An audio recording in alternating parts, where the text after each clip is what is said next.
Welcome to the Slop Temple. We pray this video helps. In this video, I will explain how to reset your Toyota Tacoma's maintenance light. This light serves as a helpful reminder for scheduled service, typically after an oil change. However, it often needs a manual reset to turn off. We'll walk through a straightforward, step-by-step process that applies to many Tacoma models, ensuring your dashboard is clear and your vehicle's reminders are accurate. Let's get started and clear that light. First, ensure your Tacoma's ignition is completely off. Next, locate the ODO/trip button on your instrument panel, usually near the speedometer. Before proceeding, turn your ignition to the on position without starting the engine, and press the ODO/trip button repeatedly until trip is displayed on your odometer.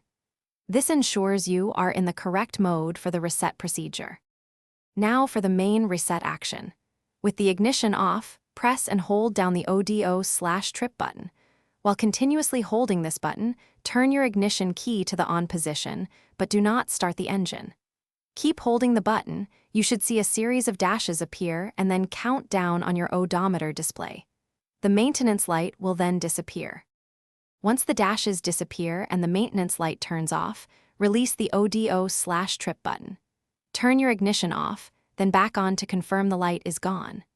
If it remains illuminated, simply repeat the entire process. Remember, this light is a reminder for essential service, so always perform regular maintenance to keep your Toyota Tacoma running smoothly and reliably for many years. Thanks for watching. Consider subscribing if we helped you.